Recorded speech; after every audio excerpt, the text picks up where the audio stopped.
আসসালামু আলাইকুম রহমতুল্লাহ। আখতাউন শাইআ ফিল লুগাতিল আরবিয়্যা। আমরা অনেক সময় আরবিতে লিখতে গেলে বা বিশেষ করে ফেসবুকে কমেন্ট করতে গেলে শুকরান জাজিলান, তারপরে ইনশা আল্লাহ, মাশা আল্লাহ, এগুলো অনেক ব্যবহার করতে হয়। আমরা অনেক ক্ষেত্রেই এগুলো ব্যবহার করি, লিখি, কিন্তু আমরা এগুলো ভুল করি। এভাবে এগুলো যেমন শুকরান জাজিলান, এটা ভুল, সঠিক হবে শুকরান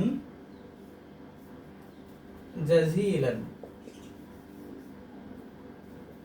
এবারে ইনশা আল্লাহ এভাবে একত্রে লেখা, এটা হচ্ছে ভুল। সব ভিন্ন ভিন্ন হবে। তিন শব্দে ইন শা স্পেস হবে, তারপরে আল্লাহ, ইনশা আল্লাহ। এবারে মাশা আল্লাহ আমরা এভাবে লিখি, এটা ভুল, সঠিক হবে মা শা আল্লাহ, ভিন্ন ভিন্ন ভাবে। হাজা ইসমে ইশারা লিখতে গেলে আলিফ দিয়ে লিখি, যেটা ভুল, সঠিক হচ্ছে হাজা। আমরা চাইলে একটা খাড়া আলিফ দিতে পারি। এরপরে মাসালান এভাবে নুন দিয়ে লেখা, এটা ভুল, সঠিক হবে মাসালান।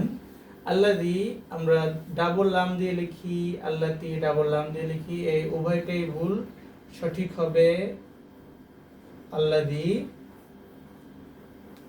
আল্লাতি, অর্থাৎ একটা লাম দিয়ে হবে। আলহামদুলিল্লাহ লিখতে অনেক সময় লেখা প্রয়োজন হয়, এই আল্লাহ লিখতে আলিফ দিয়ে লিখি, এটা ভুল, সঠিক হচ্ছে আলহামদুলিল্লাহ।